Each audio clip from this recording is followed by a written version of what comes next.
कभी कभी कुछ कहानी सिर्फ कहानी नहीं रह जाती, वह जैसे बचपन की गूंज बन जाती है। ऐसी एक कहानी थी स्मृति। उस कहानी में तीन भाई थे।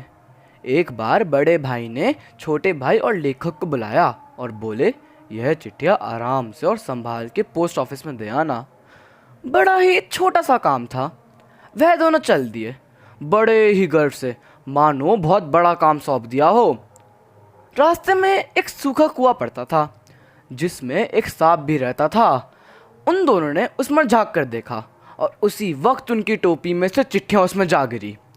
छोटा भाई यह देखकर सहम गया और रोने लगा। लेखक भी डर गए, पर मन ही मन में सोच रहे थे, अगर चिट्ठियां नहीं पहुंचाई बड़े भाई बहुत डांटेंगे। उनको ने कुछ तो करना था।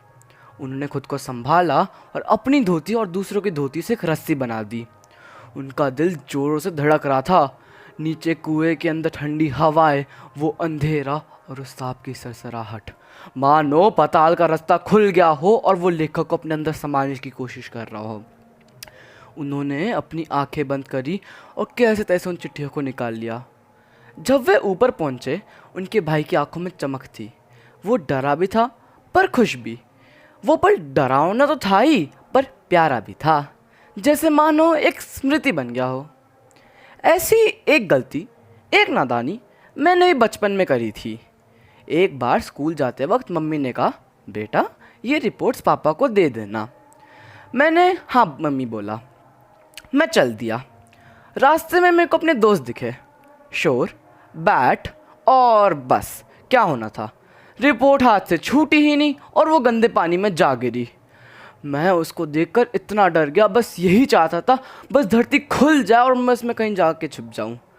पर फिर वो मम्मी की डांट का डर, क्या करूं, कुछ तो करना था ही मेरे को। मैंने कैसे तैसे उस गंदे पानी में पैर रखा और रिपोर्ट्स को निकाल ही लिया। हाथ गंदे हुए, पैर गंदे हुए, पर रिपोर्ट्स निकल गई। जब मैं घर पहुंचा शाम को, मम्मी ने बस इतना सा ही कहा, सही क्या बेटा, डर में भी खुद को संभाल लिया। शायद यही छोटी मोटी गलतियाँ, ये मासूम सी शरारतें, वही बचपन की सबसे बड़ी सीख बन जाती है। शायद यही तो है बचपन की साहसिक नादानी। धन्यवाद।